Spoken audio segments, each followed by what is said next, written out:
Hello नमस्ते यहाँहरू सम्पूर्णलाई स्वागत छ नेपाल अनलाइन स्कुलमा।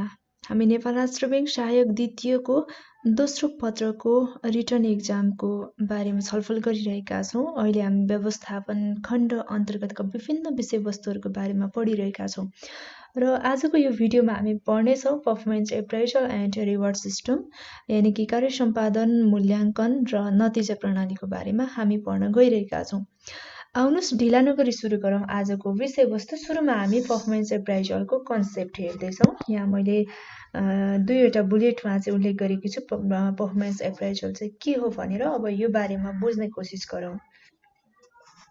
यहाँ पहिलो पोइन्टमा चाहिँ रहेको छ, संगठनमा कार्यरत कर्मचारीहरूले संगठनको लक्ष्य हासिल गर्नको लागि कसरी कार्य गरिरहेका छन्, उनीहरूले आफ्नो दायित्व निर्वाह गरिरहेको छ कि छैनन्, उनीहरूको कार्यक्षमता कस्तो छ र भविष्यको सम्भाव्यता कस्तो छ त भन्ने आदि बारेमा चाहिँ मूल्याङ्कन गर्नु के हो भन्दा कार्य सम्पादन मूल्याङ्कन हो।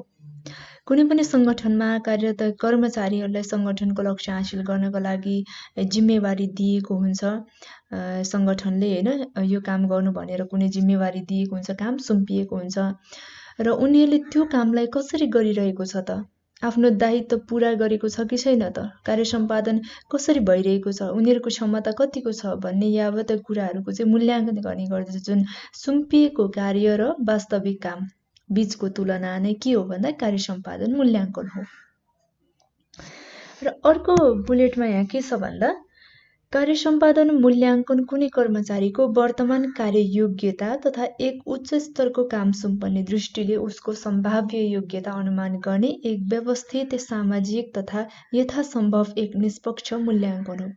अब कार्य सम्पादन मूल्याङ्कन भनेको अर्को पनि के हो भन्दा कुनै कर्मचारीहरूको वर्तमान कार्य, अहिले भइरहेको कार्य, त्यसपछि योग्यता अनि उच्च स्तरको काम सुम्पने दृष्टिले उसको लागि उच्च स्तरको अझ राम्रो काम, माथिल्लो स्तरको काम सुम्पनका लागि दायित्व उसलाई जिम्मेवारी दिनका लागि ऊ कतिको योग्य छ, त्यो काम गर्न सक्छ कि सक्दैन भनेर मूल्याङ्कन गर्ने सम्भावित योग्यताको है र अनुमान गर्ने, त्यसमा सक्छ कि सक्दैन भनेर अनुमान गर्ने एक व्यवस्थित सामाजिक र निष्पक्ष मूल्याङ्कन के हो भन्दा कार्य सम्पादन मूल्याङ्कन हो।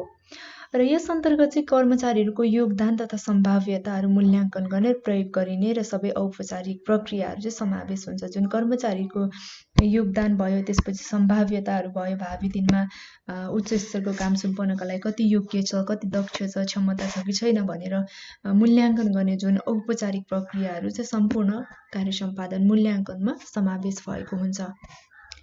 अब यसपछि एकजना विद्वानको परिभाषाले हामी हेर्छौँ। यहाँ डेल ब्रिजका अनुसार चाहिँ कार्य सम्पादन मूल्याङ्कन के हो त भन्ने सम्बन्धमा यहाँ परिभाषा दिएको छ।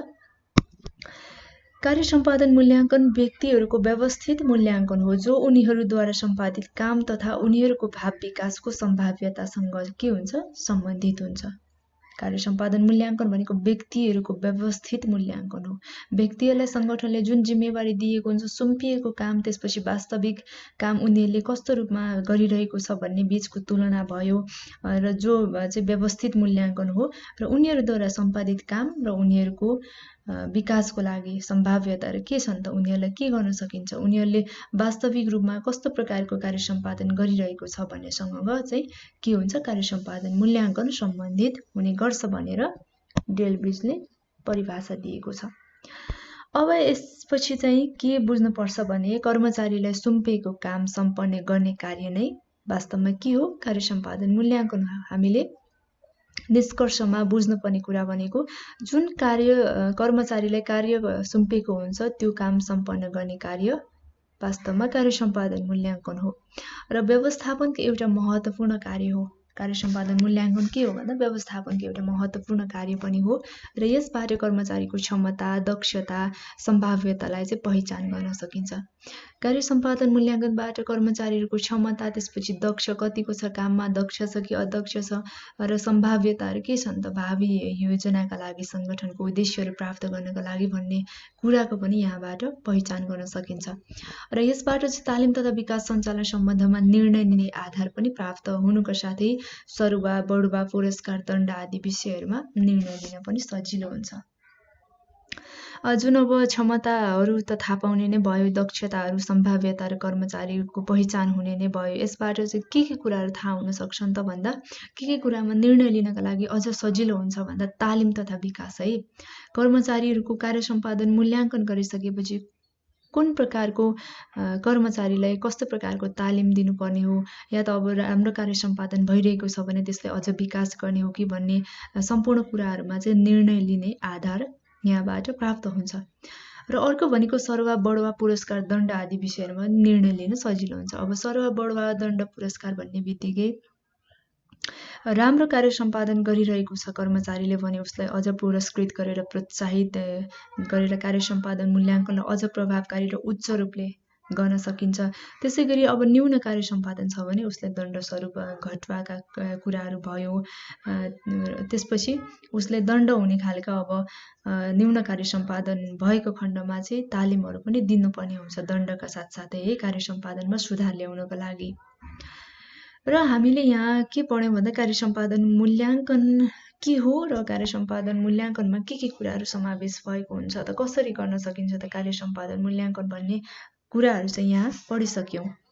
अब यसपछि हामी के हेर्छौँ भन्दा कार्य सम्पादन मूल्याङ्कनको उद्देश्यहरू के छन् त, यो उद्देश्यहरूको बारेमा हामी चर्चा गर्छौँ।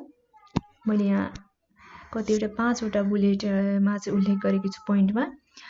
सुरुमा छ हाम्रो बढुवा तथा सरुवा निर्णय रहेको छ, अनि दोस्रोमा तालिम तथा विकास निर्णय, अनि पुरस्कार तथा दण्ड निर्णय, क्षतिपूर्ति निर्णय र कार्य सम्पादन पृष्ठपोषण। सुरुमा के हेर्छौँ भन्दा बढुवा तथा सरुवा निर्णयको बारेमा हेर्दैछौँ। अब कार्य सम्पादन मूल्याङ्कन कर्मचारीहरूको क्षमता, दक्षता र सम्भाव्यतालाई चाहिँ पहिचान गर्नका लागि गर्ने गरिन्छ भने कार्य सम्पादन प्रभावकारी, त्यसपछि उच्च स्तरीय तथा नतिजामुखी भएमा कर्मचारीहरूलाई चाहिँ सङ्गठनात्मक संरचनाको माथिल्लो पदमा पनि बढुवा गर्न सकिन्छ। जुन कर्मचारीले उच्च रूपले कार्य सम्पादन गरिरहेको छ भने उसको क्षमता, दक्षता, त्यसपछि योग्यता, सम्भाव्यतालाई पहिचान गरेपछि कर्मचारीलाई संरचनाको सङ्गठनको जुन माथिल्लो तहमा बढुवा गर्न पनि सकिन्छ। र बढुवाबाट चाहिँ कर्मचारीको पदीय स्तर र तलबमा पनि वृद्धि हुनुको साथै मान प्रतिष्ठामा समेत वृद्धि हुन्छ। फलस्वरूप उसको मनोबल अझ के हुन्छ सङ्गठनप्रति र व्यक्तिगत रूपमा के हुन्छ भने मनोबल अझ उच्च भएर जान्छ। र कार्य सम्पादन मूल्याङ्कनद्वारा चाहिँ अब कर्मचारीहरूको वर्तमान कार्यदक्षता के कस्तो छ भनेर थाहा पाउन सकिन्छ एउटा कुरा। र मूल्याङ्कनद्वारा कार्यरत कर्मचारीको वर्तमान कार्यदक्षतामा थाहा पाइसकेपछि चाहिँ के हुन्छ भने आवश्यक पर्ने कार्यदक्षताहरू मिलान गर्नको लागि जुन कर्मचारीहरूलाई एक ठाउँबाट अर्को ठाउँमा के गर्न सकिन्छ भन्दा सरुवा पनि गर्न सकिन्छ। र सरुवा व्यवस्थापनले चाहिँ अब सही मानिसलाई सही कामको अवसर पनि प्रदान गर्ने गर्दछ। सही मानिसलाई सही कामको अवसर पनि दिने गर्छ जुन सरुवा निर्णयले। र सरुवा हुँदा चाहिँ अब कर्मचारीहरूको पद र तलब त समान रहन्छ, तर काम भने चाहिँ अलिकति केही भिन्न प्रकारको हुने गर्छ, किनभने काम गर्ने स्थान पनि भिन्न हुन्छ, कार्य वातावरण फरक हुन्छ। एक ठाउँदेखि अर्को ठाउँ अथवा एउटा सङ्गठनदेखि अर्को सङ्गठनमा जाँदाखेरि कामको प्रकार अथवा वातावरण चाहिँ अलिकति केही फरक चाहिँ हुन सक्छ। र कर्मचारीले चाहिँ सरुवालाई के को रूपमा लिन सकिन्छ भने एउटा राम्रो अवसर, काम सिक्ने अवसर, विभिन्न नयाँ वातावरणमा घुलमिल भएर चाहिँ नयाँ सङ्गठनमा काम गर्नका लागि, त्यसपछि त्यहाँका रहनसहनहरू बुझ्नका लागि चाहिँ एउटा अवसरको रूपमा पनि लिन सकिन्छ जुन बढुवा तथा सरुवा निर्णय अन्तर्गत। अब हाम्रो अर्को रहेको के छ भने तालिम तथा विकास। तालिम तथा विकास पनि कार्य सम्पादन मूल्याङ्कनको चाहिँ उद्देश्य हो। र कार्य सम्पादन मूल्याङ्कनले अब कर्मचारीहरूको कार्य सम्पादनको सम्बन्धमा चाहिँ योग्य तथा क्षमताको बारेमा जानकारी दिन्छ। कुन कर्मचारी कति योग्य छ हैन, उसमा क्षमता कस्तो छ, जुन सुम्पिएको काम पुरा गर्न सक्ने क्षमता भएको छ कि छैन उसमा भन्ने कुरा पनि यहाँदेखि मूल्याङ्कन गरिन्छ। र त्यति मात्र नभए चाहिँ अर्को कुरा के पनि हुन्छ भने कर्मचारीको कुन पक्षहरू सबल छन् त र कुन पक्षहरू कमजोर छन् भन्ने यथार्थ कुरा पत्ता लगाएर त्यसको आधारमा उनीहरूले तालिम तथा विकासको चाहिँ उचित अवसर पनि उपलब्ध गर्न सकिन्छ। जुन कार्य सम्पादन उच्च प्रभावकारी ढङ्गले भएको छ भने उसलाई त्यो कर्मचारीले अझ विकासको गतितर्फ अगाडि बढाउन सकिन्छ। र यदि कार्य सम्पादन न्यून रूपमा भइरहेको छ, कुनै कर्मचारीले न्यून रूपमा कार्य सम्पादन गरिरहेको छ भने उसलाई तालिमको व्यवस्था गरेर पनि कार्य सम्पादन मूल्याङ्कन चाहिँ प्रभावकारी ढङ्गले अगाडि बढाउन सकिन्छ। र यो तालिम र विकासले चाहिँ के गर्छ भन्दा कर्मचारीको कमजोर पक्षहरूलाई चाहिँ सुधार्ने काम गर्छ, सबल बनाउने काममा चाहिँ एकदमै महत्त्वपूर्ण भूमिका खेल्ने हुँदा यो पनि के हो भन्दा कार्य सम्पादन मूल्याङ्कनको उद्देश्य मध्येको एउटा उद्देश्य हो तालिम तथा विकास। अब अर्को भनेको पुरस्कार तथा दण्ड निर्णय रहेको छ।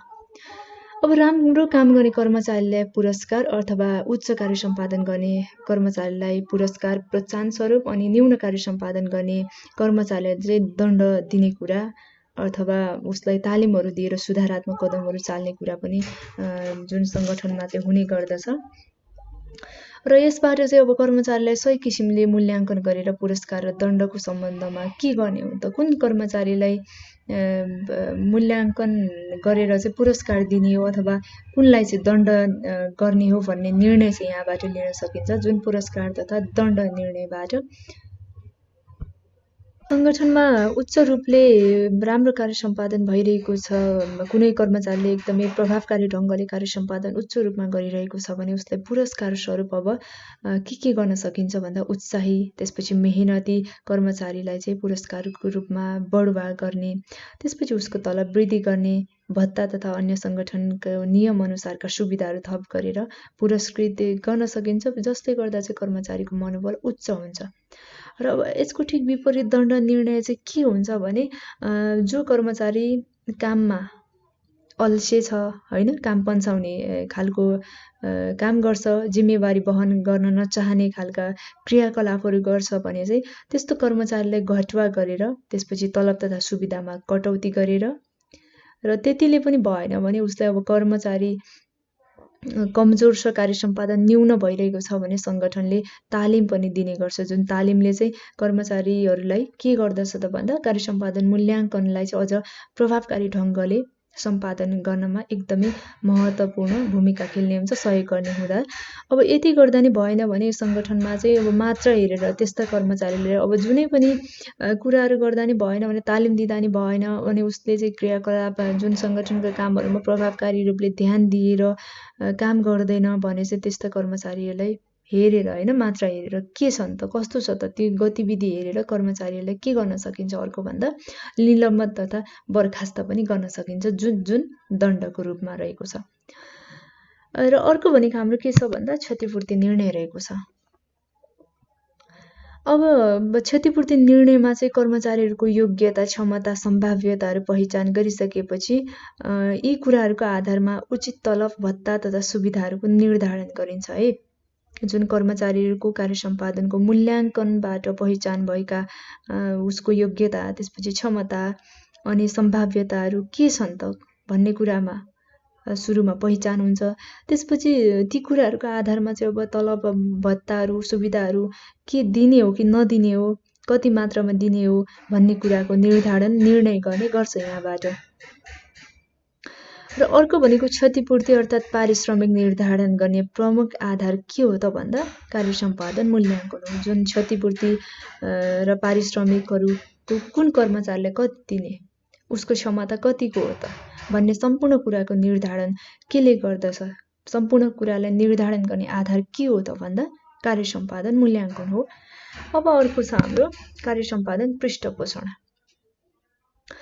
अब कार्य सम्पादन मूल्याङ्कनबाट कर्मचारीले आफ्नो कार्य सम्पादनको पृष्ठपोषणहरू थाहा पाउने गर्दछ है, प्राप्त गर्ने गर्छ, फिडब्याकहरू, कार्य सम्पादनमा उसको काम के भइरहेको छ त, सबलता तथा कमजोरी पक्षहरू के छ त भनेर उसलाई थाहा दिने काम पनि हुन्छ।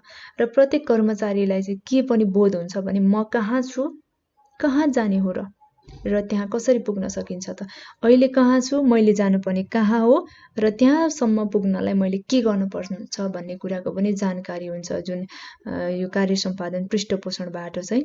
र यसबाट चाहिँ उनीहरूलाई के पनि थाहा हुन्छ भने आफू स्वयंलाई सुधार गर्ने अवसर पनि प्राप्त हुने हुँदा आफ्नो कमजोरीहरू के छ, त्यसपछि राम्रो पक्षहरू के छ, सुधार गर्नुपर्ने कामहरू के छ भन्ने सम्बन्धमा चाहिँ जुन कार्य सम्पादन पृष्ठपोषणले जानकारी दिने काम गर्दछ। र हामीले यहाँ कार्य सम्पादन मूल्याङ्कनको उद्देश्यहरू पढिसक्यौँ। अब यसपछि कार्य सम्पादन मूल्याङ्कनको महत्त्व के छ त हामी महत्त्वको बारेमा पढ्न जाँदैछौँ। अब आउनुहोस्, महत्त्वहरू यहाँ मैले उल्लेख गरेकी छु रहेको छ। सुरुमा कर्मचारीहरूलाई पृष्ठपोषण, त्यसपछि स्वविकास र आत्मविश्वास, अर्को भनेको पुरस्कार र दण्ड निर्णय, तालिम तथा विकास निर्णय, कर्मचारी सम्बन्धी निर्णय र अर्को क्षतिपूर्ति निर्णय। महत्त्वहरू अन्तर्गत हामी सुरुमा कर्मचारीहरूलाई पृष्ठपोषण हेर्दैछौँ र कर्मचारीलाई पृष्ठपोषण फिडब्याक दिने काम चाहिँ कार्य सम्पादन मूल्याङ्कन गर्दाखेरि कर्मचारीहरूको कार्यको परिमाण, त्यसपछि गुणको बारेमा जानकारी लिएपछि कर्मचारीलाई फिडब्याक दिने गरिन्छ हैन। उनीहरूले सम्पादन गरेको कामहरू कमजोर छ कि बलियो छ, अर्थात् सबल छ कि त्यसपछि दुर्बल छ कि, र सुधार गर्नुपर्ने कामहरू के हुन सक्छन् त, उनीहरूको कार्य सम्पादन उच्च स्तरमा भएको हो कि न्यून स्तरमा भएको हो, र यदि न्यून स्तरमा भएको हो भने उनीहरूले आगामी दिनमा कार्य सम्पादनलाई प्रभावकारी ढङ्गले उच्च स्तरमा सम्पादन गर्नका लागि के गर्नुपर्छ भन्ने सुधारका उपायहरू पनि यहाँबाट चाहिँ बताउन सकिन्छ, जुन कर्मचारीहरूलाई पृष्ठपोषण अर्थात् फिडब्याकबाट। यसपछि अर्कोमा रहेको छ स्वविकास र आत्मविश्वास। अब कार्य सम्पादन मूल्याङ्कनले चाहिँ कर्मचारीहरूमा के पनि बढाउने काम गर्छ भन्दा आत्मविश्वास बढाउने काम गर्दछ है। र जुन कार्य सम्पादनले कर्मचारीले गरेको कामको मूल्याङ्कन भएपछि अब राम्रो भए पनि राम्रो, नराम्रो भयो भने नराम्रो, यदि उच्च रूपमा कार्य सम्पादन भएको छ भने उच्च प्रकारको मनोबलमा वृद्धि हुन्छ हैन, अझ राम्रो गरौँ लाग्ने खालको हुन्छ। त्यसपछि अब न्यून कार्य सम्पादन भइरहेको छ भने त्यसलाई आगामी दिनमा एकदमै प्रभावकारी ढङ्गबाट सम्पादन गर्नका लागि के उपायहरू अपनाउन सकिन्छ, कमजोर पक्षहरूलाई सुधार गर्नका लागि के गर्नुपर्छ भन्ने कुरा पनि यहाँबाट चाहिँ थाहा पाउन सकिन्छ। त्यसैले गर्दा कर्मचारीमा एउटा आत्मविश्वास हुन्छ है, म यो गर्न सक्छु र मैले यो कुराहरूमा चाहिँ अझ सुधार गर्नुपर्छ भन्ने कुरा पनि यहाँबाट चाहिँ थाहा पाउन सकिन्छ। र यदि राम्रो कार्य सम्पादन भइरहेको छ भने त्यो कर्मचारीलाई स्वविकास, जुन आफैले विकास गर्न सकिने हैन, विकासको लक्ष्यतर्फ चाहिँ अघि बढ्नमा पनि यसले मद्दत पुर्याउने हुन्छ, जुन स्वविकास र आत्मविश्वासमा। र आत्मविश्वास भएको कर्मचारीले मात्रै राम्रो उच्च रूपमा कार्य सम्पादन पनि प्रभावकारी रूपले गर्न सक्दछ। अर्को भनेको हाम्रो के छ, पुरस्कार र दण्ड निर्णय रहेको छ। अब कार्य सम्पादन मूल्याङ्कनले पुरस्कार र दण्ड के दिने हो भन्ने सम्बन्धमा चाहिँ निर्णय गर्ने गर्छ है। र कार्य सम्पादनको गुण तथा प्रतिफलको आधारमा कर्मचारीले कस्तो प्रकारको कार्य सम्पादन गरिरहेको छ त, र ती कार्य सम्पादनको प्रकारलाई चाहिँ आधार मानेर पुरस्कार वा दण्ड चाहिँ कसरी दिन सकिन्छ त भन्ने कुरा पनि यहाँबाट चाहिँ निर्णय गर्ने गरिन्छ। अब राम्रो कार्य सम्पादन भइरहेको छ, उच्च रूपमा एकदमै राम्रो तरिकाले हो भने उसलाई पुरस्कार दिएर अझ प्रोत्साहन गर्न सकिन्छ, र न्यून कार्य सम्पादन छ भने उसलाई अब तालिमहरू दिने, त्यसपछि दण्डहरू पनि गर्ने जस्ता कार्यहरू पनि यसबाट चाहिँ निर्धारण गर्न सकिन्छ। अब अर्को भनेको तालिम तथा विकास निर्णय। कार्य सम्पादन मूल्याङ्कनको महत्त्व अर्को के भन्दा तालिम तथा विकास निर्णय छ है। कार्य सम्पादन मूल्याङ्कन गर्ने क्रममा कुनै सङ्गठनका कर्मचारीहरूले उच्च रूपमा कार्य सम्पादन गरिरहेको छ भने उसलाई विकासका कार्यहरूतर्फ अगाडि बढाउनु पर्यो, विकास गराउनु पर्यो, क्षमता अभिवृद्धि गराउनु पर्यो। त्यसै गरी न्यून रूपमा कार्य सम्पादन गरिरहेको छ कुनै कर्मचारीले भने उसलाई तालिमहरू दिनु पर्यो, उसको कमजोर पक्षहरू के छ त, केमा सुधार गर्नुपर्छ त भनेर उसलाई कार्य सम्बन्धी तालिमहरू पनि आवश्यक पर्ने हुँदाले तालिम तथा विकास गर्ने काम पनि के हो त भन्दा कार्य सम्पादन मूल्याङ्कनको महत्त्व अन्तर्गत पर्ने वस्तुहरू हो। अब अर्को भनेको कर्मचारी सम्बन्धी निर्णय रहेको छ है। यो कर्मचारी सम्बन्धी निर्णयले चाहिँ कार्य सम्पादनको माध्यमबाट कर्मचारीहरूलाई ज्ञान, सिप, क्षमता, त्यसपछि दक्षता, कमी कमजोरीहरू, त्यसपछि सबल पक्ष, दुर्बल पक्षहरू के छ त भन्ने कुराको निर्णय गर्नमा सहयोग गर्ने गर्छ। र कर्मचारीहरूको अर्को के भन्दा सरुवा भयो, बढुवा भयो, अवकाश भयो, घटुवा भयो, यी आदि कुराहरूमा पनि के गर्ने त भन्ने कुराको पनि मूल्याङ्कन गर्ने गरिन्छ। र जुन कर्मचारीहरूको सरुवा, घटुवा, त्यसपछि अवकाश, बढुवा लगायतका अन्य कुराहरूलाई के गर्न सकिन्छ भनेर निर्णय गर्नका लागि पनि यो कर्मचारी सम्बन्धी निर्णय चाहिँ आधारको रूपमा प्रयोग गर्न सकिन्छ। अर्को भनेको क्षतिपूर्ति निर्णय रहेको छ हाम्रो। अब क्षतिपूर्ति निर्णयमा चाहिँ कर्मचारीहरूलाई है कार्य सम्पादन मूल्याङ्कनले जुन कर्मचारीलाई उपलब्ध गराउने तलब भयो, त्यसपछि भत्ता भयो हैन, तलब भत्ताका अन्य सुविधाहरूको निर्णयमा चाहिँ सहयोग पुग्छ। अन्य सुविधाहरू के दिनुपर्छ त भन्ने कुराको पनि यहाँबाट निर्णय गर्न सकिन्छ। र कर्मचारीहरूको ज्ञान सिपहरू क्षमताहरू थाहा पाउनको साथै यसबाट चाहिँ कर्मचारीलाई उनीहरूको क्षमता र कार्य सम्पादनको आधारमा कति तलब ज्याला एवं भत्ताहरू उपलब्ध गराउने हो अथवा कति मात्रामा चाहिँ पारिश्रमिक निर्धारण गर्ने हो, यी सबै कुराको आधारको रूपमा चाहिँ हामी के गर्छौँ भन्दा कार्य सम्पादन मूल्याङ्कनलाई क्षतिपूर्ति निर्णयमा लिन सक्छौँ। र हामीले यहाँ कार्य सम्पादन मूल्याङ्कनको महत्त्वहरू पढिसक्यौँ, जुन यी बुदाहरू चाहिँ कार्य सम्पादन मूल्याङ्कन गर्नका लागि एकदमै महत्त्वपूर्ण आधारका रूपमा रहेका छन्। र कार्य सम्पादन मूल्याङ्कनको महत्त्व सँगसँगै हामीले कार्य सम्पादन मूल्याङ्कनभित्रको कुराहरूलाई हेरिसक्यौँ। अब यसपछि हामी के हेर्छौँ भन्दा रिवार्ड सिस्टम रहेको छ, जुन नतिजा प्रणाली पुरस्कार व्यवस्थापन सम्बन्धी हामी थोरै चर्चा गर्छौँ। अब के हो त रिवार्ड सिस्टम? यहाँ मैले बुलेटमा उल्लेख गरेकी छु, हेरौँ।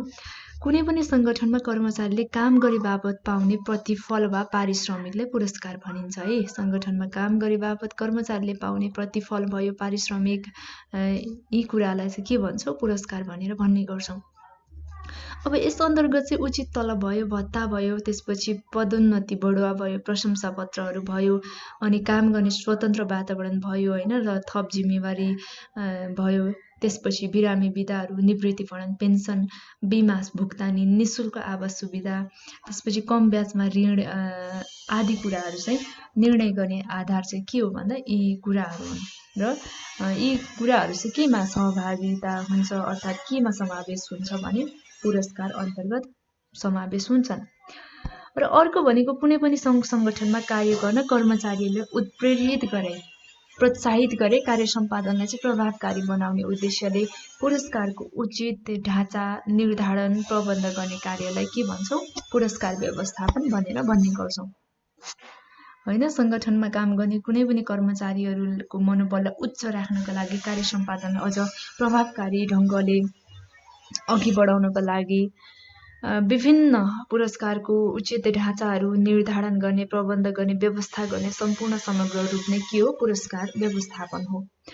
अब यहाँ एकजना विद्वानको हामी परिभाषा हेर्छौँ पुरस्कार व्यवस्थापनको बारेमा। माइकल आर्मस्ट्रङले भनेको छ यहाँ, सङ्गठनात्मक कार्य सम्पादनमा सुधार ल्याउने गरी तलब प्रणालीको ढाँचा निर्धारण, कार्यान्वयन र अनुरक्षण गर्नु के हो? पुरस्कार व्यवस्थापन हो। जुन सङ्गठनमा कार्य सम्पादन गर्दाखेरि कर्मचारीहरूको के कुरामा चाहिँ सुधार ल्याउनुपर्छ र समग्र सङ्गठनकै के कुरामा सुधार ल्याउनुपर्छ, त्यसपछि तलब प्रणालीको ढाँचाहरू के छन् त भनेर निर्णय गर्ने, निर्धारण गर्ने होइन, र कार्यान्वयन र संरक्षण गर्ने के हो भन्दा पुरस्कार व्यवस्थापन हो भनेर माइकल आर्मस्ट्रङले भनेको छ। तसर्थ अब पुरस्कार व्यवस्थापनको अवधारणालाई हामी निम्न कुराहरूमा चाहिँ व्याख्या गर्छौँ, जस्तो कि निम्न कुराहरू चाहिँ मुख्य रहेको छ पुरस्कार व्यवस्थापनको अवधारणामा। अब के छ भन्दा पुरस्कार कर्मचारीले काम गरे बापत पाउने हो। जुन कर्मचारीले राम्रो काम गरे बापत, उच्च रूपमा कार्य सम्पादन गरे बापत सङ्गठनमा पाउने कर्मचारीले एउटा हौसला जस्तै होइन, प्रोत्साहन स्वरूप पाउने कुरा के हो भन्दा पुरस्कार हो। र तलब सुविधा सेवा र कार्यमूलक पुरस्कारको समग्र रूप हो। के चाहिँ पुरस्कारको समग्र रूप हो भन्दा तलब भयो, सुविधा भयो, त्यसपछि सेवा भयो, कार्यमूलक लगायत अन्य समग्र सङ्गठनको निर्णय बमोजिम होइन, उद्देश्य बमोजिम जुन सङ्गठनमा कार्यरत कर्मचारीहरूले अझ काम गर्नका लागि, जागरुक बनाउनका लागि, त्यसपछि प्रोत्साहित गर्नका लागि दिइने सम्पूर्ण कुराहरू, सुविधाहरूको समग्र रूप चाहिँ के हो भन्दा पुरस्कार हो। र अर्को भनेको मौद्रिक र गैर मौद्रिक दुवै हुन्छ। पुरस्कार मौद्रिक पनि हुन्छ र गैर मौद्रिक पनि हुन्छ। अब यी पुरस्कार हामी मौद्रिक र गैर मौद्रिकको रूपमा पनि एकछिनमा हेर्छौँ। र अब पुरस्कारका प्रकारहरू हेरौँ है। पुरस्कारका प्रकारहरू हाम्रो कतिवटा छन् भन्दा एउटा आन्तरिक भयो, अर्को भनेको बाह्य। यहाँ देख्न सक्नुहुन्छ है। आन्तरिक अन्तर्गत हामी यी कुराहरूमा पढ्छौँ, यी कुराहरूको बारेमा छलफल गर्नेछौँ। र बाह्य अन्तर्गत पनि अर्को दुईवटा कुराहरू पर्छ। बाह्यमा के पर्छ भन्दा एउटामा आर्थिक भयो र अर्कोमा भनेको गैर आर्थिक, जुन मौद्रिक र गैर मौद्रिक रहेको छ है। अब सुरुमा हामी के हेर्छौँ भन्दा आन्तरिक तर्फको चाखलाग्दो छ, उत्तरदायित्व छ, त्यसपछि कार्य स्वतन्त्रता छ, त्यसपछि वृद्धिका अवसर छ, सहभागिता छ, क्रियाकलाप विविधता। यी कुरालाई अलिकति डिटेलमा हेरौँ। हामी आन्तरिक हेर्छौँ है, यो चाहिँ कामबाट प्राप्त हुने पुरस्कार हो, जुन हामी आन्तरिक पुरस्कार अन्तर्गतका कुराहरू हेरिरहेका छौँ। र यो आत्मप्रेरित हुन्छ, यो सेल्फ मोटिभेटेड पनि हुन्छ यसमा होइन। र यो चाहिँ अब आन्तरिक रूपले प्राप्त हुने हुँदा के हुन्छ त भन्दा यसलाई चाहिँ हेर्न र छुन चाहिँ सकिँदैन। जुन आन्तरिक भन्ने बित्तिकै भित्रैबाट हुने भएकोले हेर्न र छुन चाहिँ सकिँदैन, यसलाई चाहिँ फिल मात्रै गर्न सकिन्छ होइन। र यो प्राप्त गर्ने चाहिँ के हो त, कर्मचारीमा के हुन्छ यो प्राप्त गर्दा भन्दा आन्तरिक रूपले सन्तुष्टि प्राप्त हुन्छ कर्मचारीहरूमा। र यो जुन कामको विषयसँग सम्बन्धित हुन्छ है, जब कन्टेन्टसँग सम्बन्धित हुन्छ यो। र यस अन्तर्गत चाहिँ हामी यी कुराहरू हेर्छौँ। अब चाखलाग्दो छ यहाँ सुरुमा, इन्ट्रेस्टिङ जब है, चाखलाग्दो काम। अब चाखलाग्दो काम चाहिँ कस्तो हुन्छ भने चुनौतीपूर्ण कामले चाहिँ मानिसलाई एकदमै चाखलाग्दो, त्यसपछि चुनौतीपूर्ण कामले मानिसहरूलाई, कर्मचारीहरूलाई चाहिँ सन्तुष्टि प्रदान गर्छ होइन। कर्मचारीले कामलाई अझ मन पराउँछ, एकदमै कर्मचारीलाई मनपर्ने काम भयो, चाखलाग्दो काम भयो, इन्ट्रेस्टिङ काम भयो, त्यसपछि त्यसमा चुनौतीपूर्ण पनि छ भने कर्मचारीहरू अझ उत्साहित भएर चाहिँ काम गर्न मन पराउँछन्। यसले गर्दा उनीहरूलाई के हुन्छ भने कार्य सम्पन्न भएको खण्डमा, उनीहरूले गर्न सकेको खण्डमा उनीहरू एकदमै सन्तुष्ट पनि हुन्छन्, जुन चाखलाग्दो काममा। अर्को भनेको उत्तरदायित्व, रेस्पोन्सिबिलिटी। अब बढी उत्तरदायित्वको भावनाले पनि सन्तुष्टि दिन्छ कर्मचारीलाई, र कर्मचारीले काम गर्दा चाहिँ गौरव अनुभव गर्छ है। आफूले उत्तरदायित्व भयो भने आफूले गर्नुपर्ने काम के हो त भन्ने भावना भयो, यो काम चाहिँ मैले गर्नै पर्छ, यो काम मेरो लागि हो, यो काम चाहिँ मैले एनी हाउ पुरा चाहिँ गर्नुपर्छ भनेर उसले काम सम्पन्न गरेको खण्डमा उसलाई सन्तुष्टि पनि मिल्छ भित्रैबाट, र अझ काम गर्नमा हौसला पनि मिल्छ। त्यति मात्र नभई ऊ आफै स्वयंमा चाहिँ के पनि फिल हुन्छ, अर्को भने गर्व, जुन गौरवको अनुभव पनि हुन्छ, हो म पनि सक्छु है, म भित्र के छ भन्ने चाहिँ उसलाई फिल हुन्छ, जुन उत्तरदायित्वमा। अब अर्को भनेको कार्य स्वतन्त्रता, जब फ्रिडम है।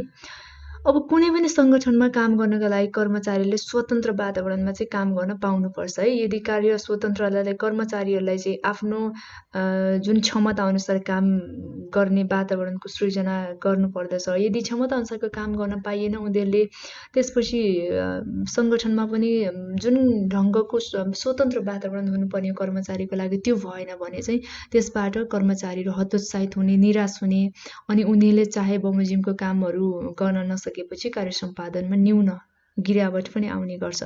र यसबाट चाहिँ के हुन्छ भन्दा सन्तुष्टि पनि प्राप्त हुँदैन। र कार्य स्वतन्त्रता भन्ने बित्तिकै कार्यमा स्वतन्त्र भयो होइन, उनीहरूले स्वतन्त्र ढङ्गले आफ्नो कार्य सम्पादन गर्न सकेको खण्डमा चाहिँ कर्मचारीहरू स्वतः प्रेरित हुन्छन् र उनीहरूमा आत्मसन्तुष्टि पनि हुन्छ। अर्को भनेको वृद्धिका अवसर, ग्रोथ अपर्च्युनिटिज है, वृद्धिका अवसरहरू। अब कामले चाहिँ व्यक्तिगत वृद्धिका अवसरहरू प्राप्त भएमा कर्मचारीहरू सन्तुष्ट हुन्छन् होइन। व्यक्तिगत वृद्धिका अवसरहरू, कामहरू प्राप्त भयो भने कर्मचारी स्वतः सन्तुष्ट हुने भइहाल्यो, अनि कर्मचारीहरूमा उपलब्धि, आत्मविश्वास र हौसला पनि स्वतः बढ्ने नै भयो होइन। आफूले आफ्नो वृद्धि हुने, ग्रोथ हुने खालका अपर्च्युनिटिजहरू भयो, त्यसपछि त्यस्ता खालको कामहरू गर्न पाइयो भने कर्मचारीहरूमा के हुन्छ त भन्दा उपलब्धि बढ्छ, आत्मविश्वास बढ्छ र हौसला पनि अझ ग्रोथ हुँदै जान्छ, वृद्धि हुँदै जान्छ। अर्को भनेको सहभागिता छ। अब सहभागितामा चाहिँ के हुन्छ भने काममा सहभागी हुँदा कर्मचारीहरूलाई सन्तुष्टि प्राप्त हुन्छ है। जुन कुनै पनि काममा सहभागी, सबै कामहरूमा चाहिँ प्राय सङ्गठनका कर्मचारीहरू सहभागिता गराइयो भने उनीहरू सन्तुष्ट हुन्छन्, र टोलीको सदस्य भएर काम गर्दा चाहिँ एकदमै सन्तुष्टि पनि प्राप्त हुन्छ। अब अर्को भनेको हाम्रो के छ, क्रियाकलाप विविधता।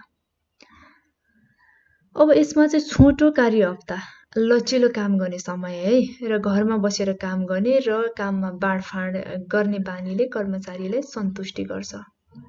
छोटो समयमा, त्यसपछि लचिलो फ्लेक्जिबल टाइममा होइन, लचिलो काम गर्ने समयमा, त्यसपछि घरमै बसेर काम गर्ने। त्यति मात्र नभए काममा चाहिँ विभाजन भयो, वर्गीकरण भयो, फलानाले गर्ने काम यो, मैले गर्ने काम यो भनेर कुनै पनि सङ्गठनमा कार्य विभाजन भयो भने अझ काम गर्नमा एकदमै कर्मचारीलाई सहज हुन्छ, त्यसपछि कर्मचारीहरू सन्तुष्ट पनि हुन्छन्। यो हामीले पढ्यौँ आन्तरिक पुरस्कार अन्तर्गत। अब यसपछि हामी अर्को बाह्य पुरस्कारको बारेमा पढ्छौँ। बाह्य पुरस्कारमा चाहिँ के छ भन्दा हाम्रो यहाँ गैर मौद्रिक र मौद्रिक अर्थात् आर्थिक र गैर आर्थिकको बारेमा नै पढ्छौँ। अब सुरुमा हामी आर्थिकको बारेमा हेर्छौँ। अब आर्थिकमा चाहिँ हामी यसभित्र पनि कार्य सम्पादनमा आधारित पुरस्कार, त्यसपछि भनेको सदस्यतामा आधारित पुरस्कार रहेको छ। यी कुरा पनि हामी हेर्छौँ। अब सुरुमा चाहिँ आर्थिक पुरस्कार।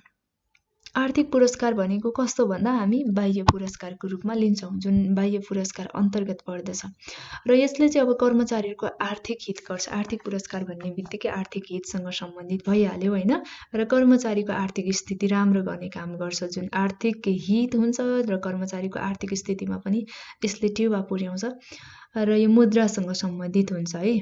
जुन हाम्रो मौद्रिक अर्थात् आर्थिक भन्ने बित्तिकै मुद्रासँग सम्बन्धित हुन्छ।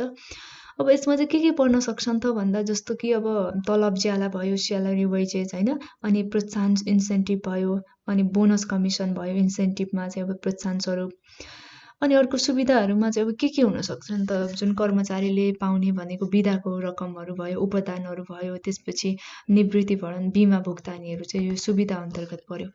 अब अर्को सेवाहरूमा चाहिँ के हुन, सेवाहरूमा चाहिँ अब निःशुल्क वा काममा चाहिँ होइन, कस्तो भन्दा कम दाममा आवास भनेको निःशुल्क रूपमा आवासको सुविधाहरू, त्यसपछि यातायातको सुविधा, अनि बिरामी हुँदा स्वास्थ्य परीक्षण लगायतका सुविधा, शिक्षा सुविधा आदि कुराहरू चाहिँ के हो भन्दा सेवाहरू अन्तर्गत पर्यो।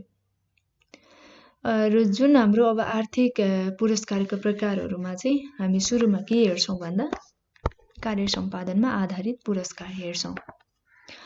अब यो पुरस्कार चाहिँ के भन्दा कार्य सम्पादनमा आधारित भन्ने बित्तिकै कर्मचारीको कार्यको सम्पादनसँग चाहिँ एकदमै सम्बन्धित हुन्छ, आबद्ध हुन्छ। र बढी कार्य सम्पादन भए पुरस्कार बढी र कम कार्य सम्पादन भयो भने त्यही अनुसारको पुरस्कारको चाहिँ यहाँबाट निर्धारण गर्ने गरिन्छ। भित्र चाहिँ कस्तो खालको हुन्छ भन्दाखेरि गोटागन्ती है, पिस वर्क पुरस्कारमा चाहिँ अब गोटागन्ती कार्य सम्पादनका आधारमा पनि दिइन्छ होइन। एउटा सपोज एउटा हामी के मानौँ भने एउटा सर्ट सिएको 50 रुपियाँ दिन्छ भने अब 10वटा सिएको कति दिने भयो त 500 रुपियाँ, जुन चाहिँ गोटागन्ती पुरस्कार भयो। अब अर्को भनेको कमिसन है। कमिसन भनेको चाहिँ अब काम गरेका आधारमा कमिसन दिने गरिन्छ। जस्तो कि अब 100 रुपियाँको बिक्रीमा रु 5 र अर्को 1000 रुपियाँको बिक्रीमा चाहिँ रु 50 कमिसन। यसरी पनि कमिसनका आधारमा जुन कार्य सम्पादनका आधारमा चाहिँ पुरस्कार दिने गरिन्छ। अब अर्को प्रोत्साहन स्वरूप चाहिँ कस्तो हुन्छ भने बढी कार्य सम्पादन गरेको कर्मचारीलाई बढी प्रोत्साहन स्वरूप प्रोत्साहनका पुरस्कार दिने र कम कार्य सम्पादन भएको न्यून कार्य सम्पादन भएको कर्मचारीलाई चाहिँ न्यून रूपमै प्रोत्साहन पुरस्कार चाहिँ दिने हुन्छ। र अर्को त्यसै गरी बोनसमा पनि के हुन्छ भने अब बढी कार्य सम्पादन गरेमा चाहिँ नाफाबाट एकमुष्ट बोनस पनि सोही अनुरूप दिने गरिन्छ। अब यसपछि हाम्रो के छ अर्को भन्दा सदस्यतामा आधारित पुरस्कार। जुन सङ्गठनको सदस्य बनेपछि मात्रै पाउने पुरस्कार चाहिँ के हो भन्दा सदस्यतामा आधारित पुरस्कार। जुन सङ्गठनको सदस्य भइसकेको हुनु पर्यो, मेम्बरसिप है। र यो चाहिँ सबै कर्मचारीले पाउँछ। कर्मचारीहरू त्यहाँको सदस्य भइसकेको हुन्छ, त्यसैले यो सबै कर्मचारीले पाउने पुरस्कार हो। अब यसमा चाहिँ के हुन्छ भने कार्य सम्पादनको चाहिँ कुनै मतलब हुँदैन है। जुन यो सदस्यतामा आधारित भएको कारणले गर्दा यहाँ चाहिँ कार्य सम्पादनको कुनै मतलब हुँदैन। अब यसमा चाहिँ के कुराहरू पर्न सक्छ त भन्दा जस्तो कि तलब भयो। अब तलब र ज्याला चाहिँ यो साप्ताहिक वा मासिक रूपमा हुने गर्छ है। कुनै पनि सङ्गठनको अब साप्ताहिक भयो, मासिक भयो होइन। अनि अर्को सुविधाहरूमा चाहिँ निःशुल्क रूपमा कम दाममा आवास, त्यसपछि यातायात, खाजा, स्वास्थ्य, शिक्षा आदि सुविधाहरू पर्ने गर्दछ। जुन हामीले पढ्यौँ सदस्यतामा आधारित पुरस्कार, यसमा चाहिँ कार्य सम्पादनलाई खासै महत्त्व दिने गरिँदैन। अब यसपछि हामी अर्को टाइप्समा पढ्छौँ, गैर आर्थिक अर्थात् गैर मौद्रिक पुरस्कार छ। यो चाहिँ यो पनि बाह्य पुरस्कार अन्तर्गत नै पर्दछ र यो चाहिँ मुद्रासँग सम्बन्धित हुँदैन होइन। गैर भन्ने बित्तिकै नन फाइनेन्सियल भन्ने बित्तिकै मुद्रासँग चाहिँ सम्बन्धित हुँदैन यो। र यसले चाहिँ कर्मचारीहरूको आर्थिक स्थिति अब राम्रो गर्दैन। आर्थिक स्थितिमा चाहिँ कुनै टेवा पुर्याउँदैन है। यसले गैर आर्थिक भन्ने बित्तिकै आर्थिक स्थितिसँग सम्बन्धित रहेन। त्यसले गर्दा कर्मचारीको आर्थिक स्थितिमा यसले सहयोग पुर्याउँदैन। र अर्को भनेको कर्मचारीहरूको कार्यजीवन र कार्य वातावरण चाहिँ सुखमय बनाउँछ। र यो चाहिँ कस्तो खालको हो भन्दा सङ्गठनद्वारा प्रदान गरिने पुरस्कार हो यो चाहिँ। र यो कर्मचारीहरूले रुचाउने पुरस्कारमा पनि पर्दछ है। र अब यसमा चाहिँ के अन्य के पर्दछ त भन्दा एउटा मर्यादामा आधारित पुरस्कार र अर्को भनेको विशेषाधिकारमा आधारित पुरस्कार। अब सुरुमा हामी मर्यादामा आधारित पुरस्कारको बारेमा हेर्छौँ। यसमा चाहिँ के कुराहरू पर्दछन् त भन्दा मनपर्ने अफिस भयो, फर्निचर सामग्री भयो होइन मर्यादामा चाहिँ। त्यसपछि आकर्षक पदको नाम भयो, जब टाइटल भयो होइन आकर्षक, अनि ड्राइभर सहितको कार सुविधा भयो, अनि निजी सचिव होइन पर्सनल सेक्रेटरी। यी कुराहरू चाहिँ के अन्तर्गत पर्यो भन्दा मर्यादामा आधारित पुरस्कार अन्तर्गतका कुराहरू पर्यो। अब विशेषाधिकारमा आधारित कुराहरू के छन् त? आफूले चाहेको खाना खाने समय होइन, आफूलाई कुन टाइममा चाहिँ खाना खान मन लागेको छ त त्यो एकदमै उपयुक्त सुइटेबल टाइम। त्यसपछि आरक्षण गरेको पार्किङ ठाउँको व्यवस्था, अनि इच्छा लागेको काम गर्ने सुविधा। काम गर्ने इच्छा कस्तो छ त, कुन काम गर्नलाई चाहिँ एकदमै इच्छा छ त्यो सुविधा पनि विशेषाधिकारमा पर्यो। अनि कम सुपरभिजनमा काम गर्ने व्यवस्था। यी सबै कुराहरू के अन्तर्गत पर्दछ त भन्दा विशेषाधिकारमा आधारित पुरस्कार अन्तर्गत। अब हामीले योमा पुरस्कारका दुईवटा प्रकारहरू पढ्यौँ र दुईवटा प्रकार भित्रका अन्य प्रकार पनि पढ्यौँ। अब यसपछि हामी के हेर्छौँ भन्दा प्रभावकारी पुरस्कारका गुणहरू है। प्रभावकारी पुरस्कारका गुणहरू के रहेको छ त? के कुराले गर्दा चाहिँ पुरस्कार एकदमै प्रभावकारी हुन्छ, कुन गुणले गर्दा पुरस्कारलाई प्रभावकारी बनाउनमा चाहिँ मद्दत गर्दछ भन्ने कुरा यहाँ उल्लेख भएको छ। हामी सुरुमा हेर्छौँ। नम्बर 1 मा छ हाम्रो महत्त्वपूर्ण, त्यसपछि 2 मा समतामूलक, 3 मा पारदर्शिता, 4 मा लचिलोपना, 5 मा प्रतिस्पर्धा र 6 मा लागत प्रभावकारिता। अब हामी सुरुमा हेर्छौँ महत्त्वपूर्ण।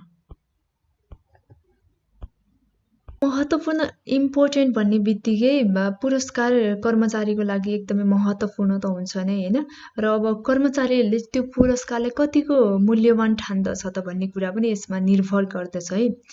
र सबै प्रकारको कर्मचारीको लागि चाहिँ एकै नासको महत्त्व हुँदैन कुनै पनि पुरस्कारको। एउटा सङ्गठनमा काम गर्ने कर्मचारीहरूलाई दिएको पुरस्कार होइन, त्यो पुरस्कार चाहिँ सबै कर्मचारीले एउटै महत्त्वका रूपले चाहिँ लिँदैनन्। फरक अब कसैले अझ बढी महत्त्व होला, कसैले त्यही कुरालाई चाहिँ एकदमै मूल्यवान भ्यालुएबल ठान्ला होइन, र त्यही कुरालाई कुनै कर्मचारीले चाहिँ खासै भ्यालुएबल नठान्ला, र कसैले चाहिँ इग्नोरै गर्ला होइन, वास्ता पनि नलाग्ने, यो के होइन भन्ने पनि लाग्ला होइन। एकदमै महत्त्वको कुरामा चाहिँ यो पर्दछ।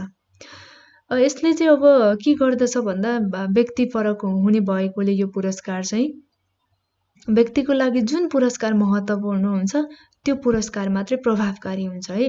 जुन उद्देश्य र आवश्यकताहरू, त्यसपछि उमेर र वैवाहिक स्थितिले पनि यो पुरस्कारलाई चाहिँ प्रभावित पार्ने काम गर्छ।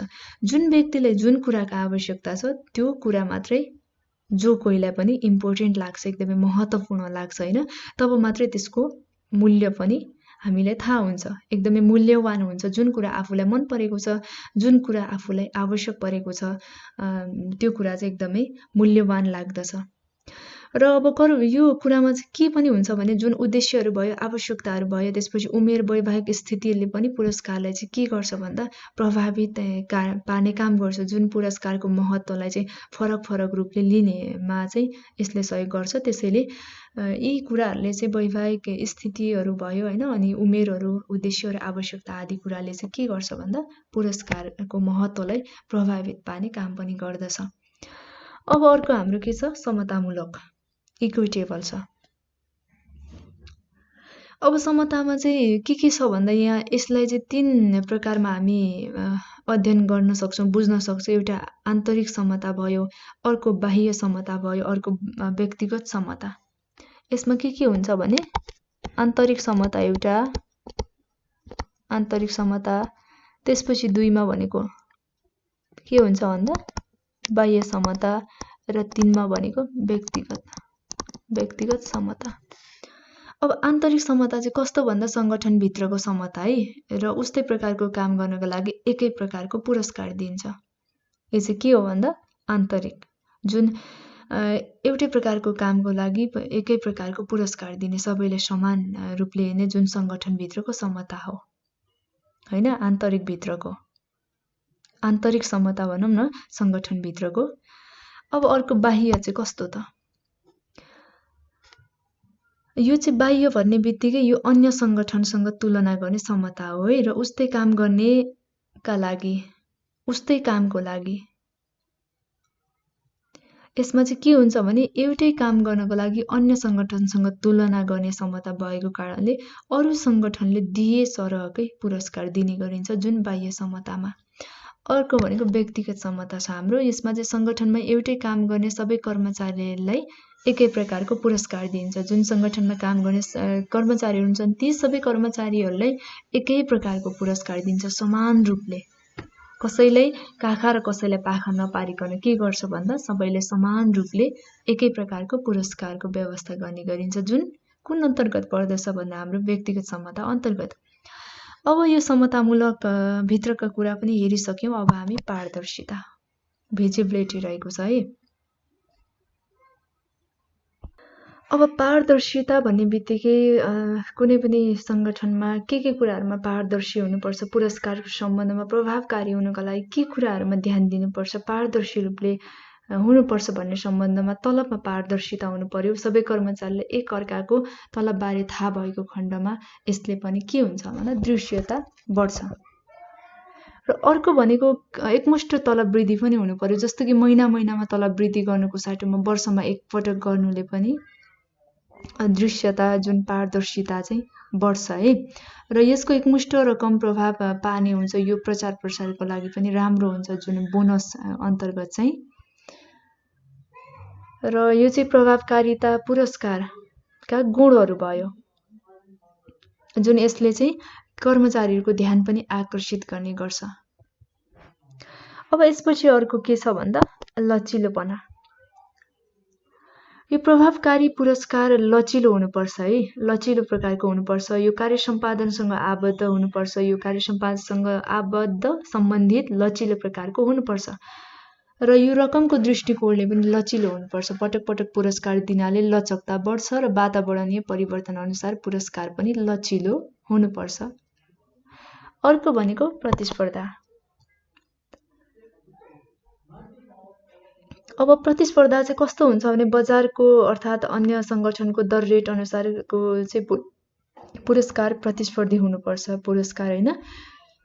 उस्तै प्रकारको अन्य सङ्गठनले दिने पुरस्कारसँग चाहिँ एकदमै प्रतिस्पर्धी हुनुपर्छ। किनभने यदि प्रतिस्पर्धा नभएको खण्डमा योग्य कर्मचारीहरू चाहिँ त्यसतर्फ आकर्षित हुन्छन् जहाँ पुरस्कार राम्रो हुन्छ, जहाँ तलब धेरै हुन्छ त्यो ठाउँमा चाहिँ कर्मचारीहरू राजीनामा दिएर जाने भएकोले गर्दा अन्य सङ्गठनले दिने पुरस्कारसँग पनि के हुनुपर्छ प्रतिस्पर्धी हुनुपर्छ।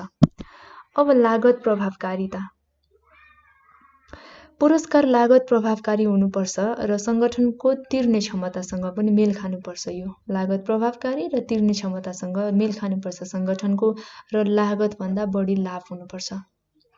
र यो के हो भन्दा प्रभावकारी पुरस्कारको साँचो अर्थात् की पनि हो है। यो चाहिँ जुन लागतभन्दा लाभ चाहिँ बढी हुनुपर्छ र पुरस्कारले कर्मचारीलाई बढी काम गर्न प्रेरित गरेमा मात्रै प्रभावकारी ठान्न सकिन्छ।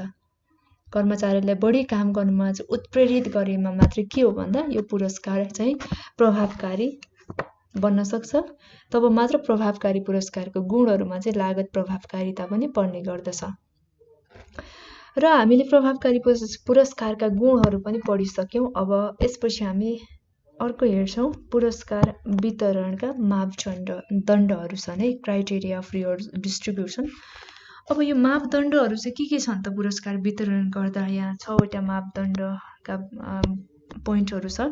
कार्य सम्पादन छ, प्रयास छ, वरिष्ठता छ, सिप क्षमता छ, जटिल कार्य छ, सामूहिक सौदाबाजी। अब सुरुमा हामी हेर्छौँ कार्य सम्पादन। अब यो कार्य सम्पादनको आधारमा चाहिँ के हुन्छ भन्दा जुन कर्मचारीले सङ्गठनमा उच्च रूपमा राम्रो रूपले कार्य सम्पादन गरेको छ त्यस्तो कर्मचारीले राम्रो प्रकारको पुरस्कार वितरण गर्ने र न्यून कार्य सम्पादन भएको कर्मचारीलाई त्यही आधारमा चाहिँ पुरस्कार प्रदान गर्ने अथवा तालिमको सुविधाहरू उपलब्ध गराउने जुन चाहिँ के हो भन्दा कार्यको आधारमा पुरस्कार वितरण गर्ने अर्थात् कार्य सम्पादनको आधारमा चाहिँ पुरस्कार वितरण गर्नुपर्दछ। अर्को भनेको प्रयास। कार्यमा लागेको प्रयास। अब यो मापदण्ड अनुसार चाहिँ उत्पादन नतिजा भन्दा पनि कर्मचारीले चाहिँ कार्य सम्पादन गर्दा गरेको प्रयासका आधारमा पुरस्कार दिने गर्नुपर्छ होइन। नतिजा के आयो भन्नेसँग सम्बन्धित नभएर उसले कार्य सम्पादन गर्दा केसम्म कतिसम्मको प्रयास गरेको छ त भन्ने आधारमा चाहिँ पुरस्कार वितरण गरिन्छ यस अन्तर्गत। र यस्ता आधारहरू प्राय व्यक्तिले उपदान के हुन्छ भने यस्तो चाहिँ अब व्यक्तिले उत्पादन कति गर्यो भनेर चाहिँ ठम्म्याउन नसकिने अवस्थामा प्रयोग हुन्छ। जुन कार्य सम्पादनसँग होइन नतिजा जुन कार्य सम्पादन गर्दा आएको नतिजासँग सम्बन्धित नभएकोले गर्दा व्यक्तिले कति उत्पादन गर्यो त, कसरी काम गर्यो, त्यसको उत्पादन कति आयो त भन्ने कुरासँग चाहिँ यसले खासै सरोकार राख्दैन। जुन यो केसँग मात्रै हुन्छ, कार्य सम्पादन गर्ने क्रममा उसले कति प्रयास गर्यो त भन्ने प्रयाससँग मात्रै सम्बन्धित हुन्छ। अर्को भनेको वरिष्ठता। यस अन्तर्गत चाहिँ कस्तो हुन्छ त भन्दा धेरै समयपछि होइन धेरै समय काम गर्ने कर्मचारीलाई बढी पुरस्कार र कम समय अवधि काम गर्ने व्यक्तिलाई चाहिँ अर्थात् कर्मचारीलाई चाहिँ थोरै पुरस्कार उपलब्ध गराइन्छ। जुन वरिष्ठता होइन एकदमै सिनियर छ भने त्यही अनुसारको पुरस्कार र जुनियर छ उसले काम गरेको कार्य अवधि थोरै छ भने त्यही अनुसारको पुरस्कार चाहिँ प्रदान गर्ने गरिन्छ जुन वरिष्ठता अन्तर्गत। अर्को भनेको सिप क्षमता। यो सिप क्षमता भन्ने बित्तिकै कार्य गर्ने क्षमता भनौँ होइन। यसमा चाहिँ के हुन्छ भने सङ्गठनमा कार्यरत कर्मचारीहरूले कार्य सम्पादनमा सिप प्रयोग गर्यो कि गरेन, सिपको प्रयोग भयो कि भएन भन्दा पनि के हुन्छ भन्दा कर्मचारीले कार्य सम्पादन गर्ने कर्मचारीमा चाहिँ होइन जुन कर्मचारीमा कार्य सम्पादन गर्नका लागि ऊभित्र सिप क्षमता छ कि छैन त भन्ने कुरालाई चाहिँ आधार मानेर पुरस्कार वितरण गर्ने गरिन्छ जुन सिप क्षमता। अर्को जटिल कार्य। जटिल कार्य अर्थात् कार्यमा कठिनाइ भन्ने बित्तिकै योमा चाहिँ के हुन्छ भने बढी जटिल कार्यका लागि बढी पारिश्रमिक होइन र सरल कामका लागि चाहिँ कम पारिश्रमिकको चाहिँ व्यवस्था गरिएको हुन्छ। यो आधारहरू चाहिँ प्रायः कस्तो ठाउँमा हुन्छ, के कुराहरूमा हुन्छ भने चाहिँ जोखिमपूर्ण कार्यहरू भयो, एकदमै चुनौतीपूर्ण कार्यहरू भयो होइन, अनि अनुपयुक्त ठाउँ भयो, अनि कठिन कार्य, त्यसपछि महत्त्वपूर्ण निर्णय गर्नुपर्ने कामहरू आदिमा चाहिँ यो कार्यले के गर्छ भन्दा कर्मचारीलाई चाहिँ प्रेरित गर्नमा प्रयोग गर्छ। कर्मचारीलाई यस्तो कार्यहरू गर्नमा प्रेरित गर्नका लागि जुन यो जटिल कार्य चाहिँ प्रयोग गर्ने गरिन्छ। अब अर्को छ सामूहिक सौदाबाजी अर्थात् कलेक्टिभ बार्गेनिङ रहेको छ। अब यस अन्तर्गत चाहिँ व्यवस्थापन र कर्मचारी सङ्गठनको आपसी सम्झौतालाई आधार मानेर पुरस्कारको वितरण गर्न सकिन्छ। यी त भयो पुरस्कार वितरणका मापदण्डहरू हामीले हेरिसकेका छौँ। र आजको यो भिडियोमा हामीले कार्य सम्पादन मूल्याङ्कन र नतिजा प्रणाली पुरस्कार व्यवस्थापनको बारेमा अध्ययन गर्यौँ। यससँग सम्बन्धित विभिन्न शीर्षकहरू अन्तर्गत रहेर विषयवस्तुमा आधारित रहेर। र तपाईँ सम्पूर्णलाई धेरै धेरै धन्यवाद। अब आउने भिडियोहरू चाहिँ हामी मोटिभेसनको र एनआरबी इम्प्लोइज बाइलको बारेमा लिएर आउनेछौँ अर्को भिडियोमा। त्यतिन्जेलसम्मलाई चाहिँ तपाईँको बाँकी पल चाहिँ शुभ रहोस्। हवस् त, धन्यवाद।